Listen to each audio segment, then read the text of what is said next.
this Monday morning. Hope you all had a wonderful weekend. Stephen A. Smith, Donovan McNabb, Max Kellerman. I'm Molly Karen. How we doing, guys? Hey. Oh. What's up, y'all? Is that how you talk to the ladies, or is that you upset? That's not how I talk. Okay. Let's just get the show started, man. What's Did up, you have man? a good time at the fight? I did that. All right. I did that. And I appreciate, let me thank my man Ward right and here. Kovalev. Hooking That was a hell of a fight. hooking me up with some fly tickets. He had me ringside. Appreciate the love, big bro. Appreciate the Glad to love. see you show No up. doubt. All right, No doubt. let's get into it. We start with America's team, who just keeps on winning, Mr. Smith. 9-1. You like the sound of that, Cowboys Nation? Their 9th straight win is the longest single-season streak in franchise history, with their 10-point win over the Ravens. Stephen A., are the Cowboys now the team to beat in the NFC? No. Stephen No. A. Come on. No, Stephen no, A. no, no, Come on. no, no, Were you sleeping no, during no, the game? no. I'm not giving it up to them yet. Look, I will concede. Dak Prescott's a bad boy. There's no question about it. Dak Prescott's a bad brother. Ezekiel Elliott is a bad brother. That massive offensive line, I mean, they're the modern-day Hogs, okay? They're the modern-day Hogs, which the Redskins should take personally and handle their business this Thanksgiving because they're the original Hogs, and they should remind everybody they're the original Hogs and handle their business this coming Thanksgiving Day. Having said that, I must concede that Dak Prescott and Ezekiel Elliott are some bad brothers. I'm proud of the young brothers, no doubt. But it's 10 games in. 10 games does not make a season, okay? It starts right now. They are 9-1. They have won 9 straight. I think it has been that against, the majority of mediocre competition. I believe that there is still games to be played. I am watching the Seattle Seahawks and the way that they're bowling your pick, all right, to win it all. And I'm saying, hey, I'd rather side with Max first before I concede that the Dallas Cowboys are the team to beat. Now, I don't see experience on their side. I don't know what Dak is going to do once the playoffs arrive. I don't know what Ezekiel Elliott is going to do, even though he's a running back, so he should be able to do whatever it is that he does. I saw receivers, they weren't open, but they looked open because they were just snatching balls from defenders and all of that other stuff. I don't see that happening against Seattle. So I am not willing to concede as of yet. I will confess that the Dallas Cowboys deserve our respect. And dare I say, am I getting a little bit tight? Am I getting a little bit nervous? I'll admit it. You got me. I'll admit that. But that's about as far as I am going. I am not giving anything else to the Cowboys. The Cowboys are the team to beat in the NFC. And let me just say, Cowboys fans, particularly Cowboys fans who are out of market, like from Jersey and stuff, I really hate you with everything I got. That's just the wrong. There's something wrong with you. But I have to admit, they are the team to beat in the NFC. Whether they're the team to beat at the end of the season, we'll see. Right. Seattle remains my pick to go to the Super Bowl. Right. I called it before the season started. Seattle, New England, Super Bowl rematch from 2 years ago. I like Seattle in this one. We'll see what happens. Ultimately, we don't know what team the Cowboys will be week 17. That's the real question. But right now, heading into week 12, they got the best point differential in the NFL. Not second best to the Patriots, the best point differential in the NFL. Now, maybe you could say, hey, you could throw a lot of running backs and a lot of quarterbacks behind that offensive line, and they would ball at least as well as these two guys. By the way, that might be true, but those other guys aren't behind this offensive line. Dak Prescott and Ezekiel Elliott are, and they are tearing the league up. And the defense is good. Now, you could say that's a result of the offense and ball control and all that, and maybe you're right. But again, we don't know what it would be otherwise. We just know what is. The defense isn't giving up a lot of points or a lot of yards. They're among the elite in the NFL. This is the best team in the NFC right now, period. I've had this battle going on for the last 3 weeks on my radio show, 10 p.m. Eastern, 1 a.m. on channel 80 XM Radio. McNabb and Custer. McNabb and Wait a Custer. minute, Check channel us out. 80 XM Radio when? McNabb and Custer, 10 p.m. to 1 a.m. Gotcha. Every Gotcha. Sunday You break night. a lot of news. A lot of things get picked up. I think Well, emails. we try to do what we can. You like that drop? Now, the thing I give mine every day. I know you do. I do like it. I know. But this is the thing that I've had a problem with the Seattle Seahawks. I love what they do. I love the way they play in November and December. I love when a healthy Russell Wilson is at the quarterback position, because now all of a sudden the receivers become valuable. Doug Baldwin, now he can run around and find a way to get open. Kearse finds a way to get open. Jimmy Graham is now starting to look like the Jimmy Graham from New Orleans. But the problem that I have with Seattle is the running game. Procise was a guy all of a sudden came on the scene from Notre Dame, started opening up eyes. He gets hurt. He'll have some time away, probably about 4 to 6 weeks. He'll be out. Then you talk about Rawls coming back off of injury. There's no healthy running back that can take the pressure off of Russell Wilson. So right now, I have the number one team in the NFC as the Dallas Cowboys because they are healthy on the offensive end. They're running the football very effectively. Number one in the run game in the NFL. Dak Prescott is handling the blitz the right way, getting the ball to his receivers and giving them an opportunity to make plays for him. Jason Witten is also looking like a great receiver, just like Cole Beasley. Dez Bryant, after the situation that happened with his dad, I think he's now calmed down and understood a little bit more about his value to the football field and also off the football field. You mean the same Dez Bryant that you said you would trade? Absolutely. You mean that same dude? Absolutely. Absolutely. And I sit here and I admit it. Absolutely. And you were ready to give up on him. So you I wasn't ready to get up on him. I said if they trade him at the end of the season. But the thing that the Dez Bryant that's showing me as well as showing everybody is that he's at peace now. Now, what does that do as far as him coming in the facility at the right time and also not missing meetings? Then that's the direction they'll find out at the end. But for right now, I like what I'm seeing from this offense. There's a reason Scott Linehan told Tony Romo, Dak Prescott is our guy going forward. There's a reason all of a sudden you're not hearing Jerry Jones speak anymore, even after the press conference, which it wasn't needed by Tony Romo. I needed Jason Garrett. Remember I said this on the show? I need Jason Garrett to come out and say Dak Prescott is our guy, and he's going to lead us to where we want to go. I need Jason Garrett, the head coach, to say that. But for everything about Dallas Cowboys right now, they're balanced. They're balanced on offense, and on defense, Rob Marinelli is doing a great job. But Seattle's defense is way better. But they're getting healthy. Defense. That's the thing. They're getting healthier. When Cam Chancellor was out, that defense looked confused at times. Now Michael Bennett is coming back in the next couple of weeks, so they'll have their guys back on defense, but they still have no running back. This is what you can say about the Cowboys, and this is why Cowboys fans are gloating. Every NFL team, you look at the season through rose-colored glasses when it starts. If this goes right, if this goes right, every single thing that could go right has gone right for them, including when Dez Bryant comes back. He's going to be that extra dimension to the offense, right? He's been that, too. Dak is hooked up with Dez a couple of times yesterday to put them over the top in terms of the offense. Like, what are the odds that your rookie quarterback, I don't care how promising, plays this well, that your rookie running back plays this well, that the game plan to control the ball and help your defense works out this well? I mean, it all came together for them. So at a certain point, you got to give it up. Well, I don't have to give it up. Well, it's okay. Not just yet. And I like to point out a couple of other things. Look, I don't mean to be negative. I don't mean to be that. But did you read news about Rolando McClain? Yeah. And how he's going to be out? Yeah, he was supposed to be back today. Now, he was supposed to be back after 10 games out. But because of that, now he's going to be suspended for the year. He's appealing the suspension and all of that other stuff. Missed the drug test. Well, no. I bring that up because you got to remember something about me. I've never said that the Dallas Cowboys weren't talented. As a matter of fact, coming into the season, I picked them to win the NFC East. You did. What I said was, they're an accident waiting to happen. Yeah. Somehow, some way, something's going to happen. It wouldn't surprise me at all if Rolando McClain wasn't the only person that goes down over the next few weeks for off-field transgressions. Anything can happen.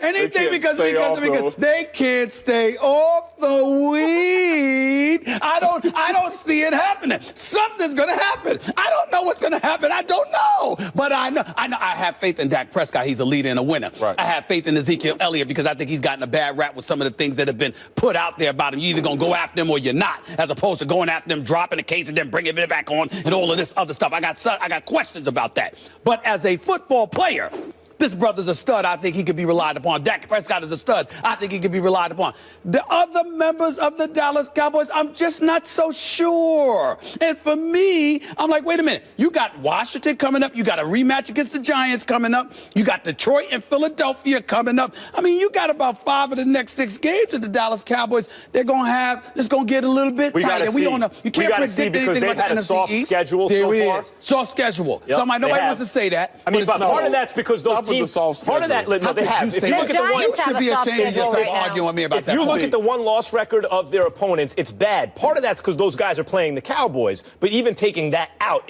they have not had a very hard schedule so far this year. That is true. We will see in the next We're several looking at weeks. the end result of it all because now, I mean, you can basically say that the New Orleans Saints are not a good team and everybody should beat them. They're just that close from beating some of these top teams, and they'll probably make the playoffs. So let's just stop with the whole soft schedule deal because I think they'll beat the Giants when they play the Giants. We'll see. Ooh. I think they beat the They Eagles when didn't play in the week Eagles. I'll one. remember that, Donovan. Hey, all right. I mean, we'll don't get mad remember at me. that. I just report the news. Really? He just breaks Really? it. A little later in the show, we're going to discuss if Dak Prescott on McNabb and Custer is the league MVP right now. What do you Eagles think saying on this Twitter? stuff. Go on, vote. Is Dak the MVP of football? We'll share those results a little later in the show. So Dak's the new bad man, Stephen A. Let's get into the original bad man. The Packers have now dropped 4 straight, losing to the Redskins 42-24, but there's more news off the field. In a column for the Bleacher Report, former and current Packer players were asked about Aaron Rodgers, and while most had only positive things to say about the former Super Bowl MVP, former tight end Jermichael Finley said Rodgers wasn't put on earth to lead and is self-centered. Another anonymous source in the article who was close to Rodgers for years but has since been cut off by him said Rodgers hasn't spoken to his family since December 2014, and the strain of his personal life is affecting his play on the field. Quote, there's no explanation for him playing any worse. People are trying to figure it out. He's a bleeping head case. He knows he's doing the wrong thing, and he's so arrogant and so prideful that he thinks he can separate himself from his personal life, from his professional life, even though all of us know that is impossible. Donovan? You know, it's Is Rodgers the problem for this team? Is he the problem? No.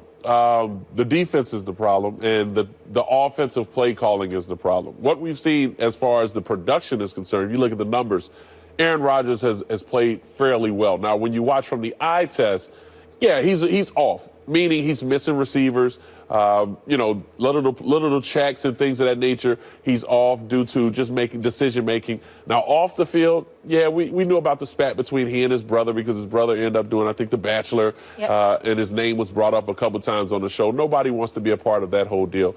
As far as I think that was his assistant or so that he fired. Whatever reason it may have been, yeah, he had some issues with it. I know Jermichael Finley. I've talked to him many times about what's going on in Green Bay. And it's not the first time that I've heard that Aaron Rodgers was that way, but I've also heard that about other quarterbacks in the league as well. So it's nothing new to me. When I look at them as a football team, everyone talks about McCarthy. And I sat down and we talked a little bit on our show last night. I think Don Capers gets fired, the defensive coordinator, before they decide to part ways with McCarthy. This defense has been awful. I mean, I know that they've had injuries in the secondary, but there's no reason Clay Matthews should be looking this bad. Julius Peppers is about 35, 36 years old. He looks a little slow, but he looks as their best defensive player out there. And why is that? Maybe it's because they're play calling, they're not blitzing enough, they're putting their corners out on the island. Now you look at that game last night, and you're giving up on 3rd and 1, second and 5, and you're giving up deep balls to Crowder and Garcon and Deshaun Jackson. That has nothing to do with Aaron Rodgers. Aaron Rodgers was putting him in position to come back.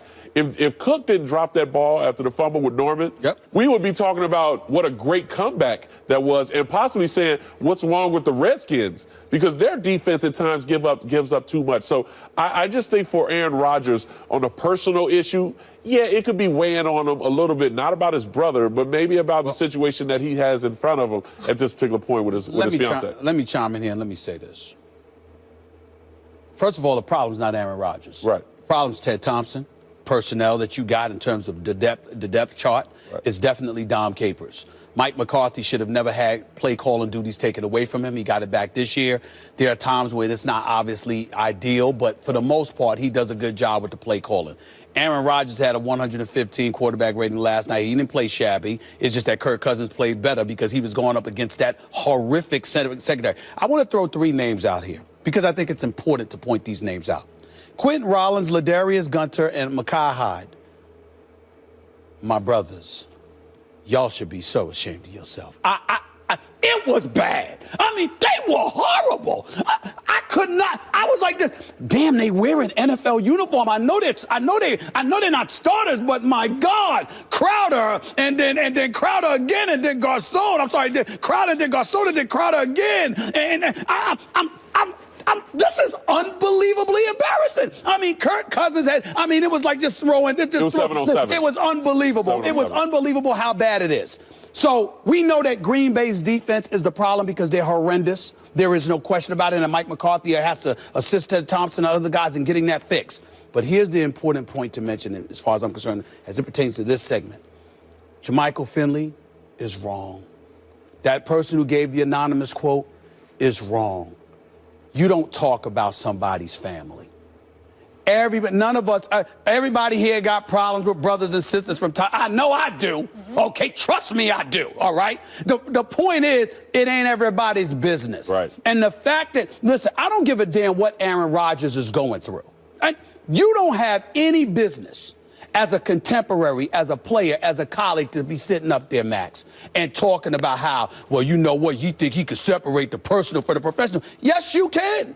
You can have problems at home and still show up to work and perform. Some people can compartmentalize, some can't. That's fine, but Aaron Rodgers, we've seen no evidence. According to his brother, these are things that have been happening, and his brother, by the way, had no business talking about his business either, but that's a different subject. The point that I'm trying to make to you is that having said all of that, Aaron Rodgers' history as a quarterback shows he has the capability to go out there and perform. You don't bring up his personal family business to talk about his performance on the field. I think that's crossing the line. I wanted to address that. Jermichael Finley is, yes, you shouldn't have brought up his family. I agree. Right.